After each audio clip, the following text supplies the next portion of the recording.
Sikit kan. Apa? Kasut apa? Kasut apa ni? Dyna Plus ni. Murah ni. Let's go. Bang, kau tarik seluar tu lagi tu boleh tu. Kasi nampak bontot. Capuk setan tu lah kas. Kuasa aku diikat ketat tadi. Macam ni lah kan? Refund dah balik lah. Aku ingat kau belakang aku tadi. Dengan lari tadi. Kau siapa? No, kau jauh kau. Macam dah.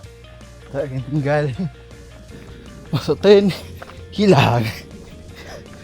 Supra. Hilang. Tinggal macam tu je. Rasa tu kau dah jauh. Tapi aku pandang belakang kau hilang. Balik. Acu ya bang.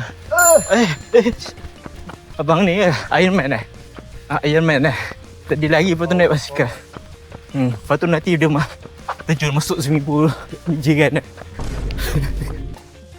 Kita pesa je bagi air kita melari. Okay, kita ada pesa kat belakang. Okay, pesa kat belakang. Okay, dia jaga air botol kita. Damn sir. Let's go. 7K. Okay, pesa. Best tu. Kaki aku tak ada rasa macam sakit. Ni je yang sakit. Ada tak special ke acid ada buat jantung ada? Yalah, situ lah end punya run hari ni. Okay, dengan our pacer Syai Imran. Siapa aku juga sekali lagi kan? Oh, lagi sekali. Tak pasal tadi lepas sangat. Okay, thank you semua teman short vlog hari ni and bye bye.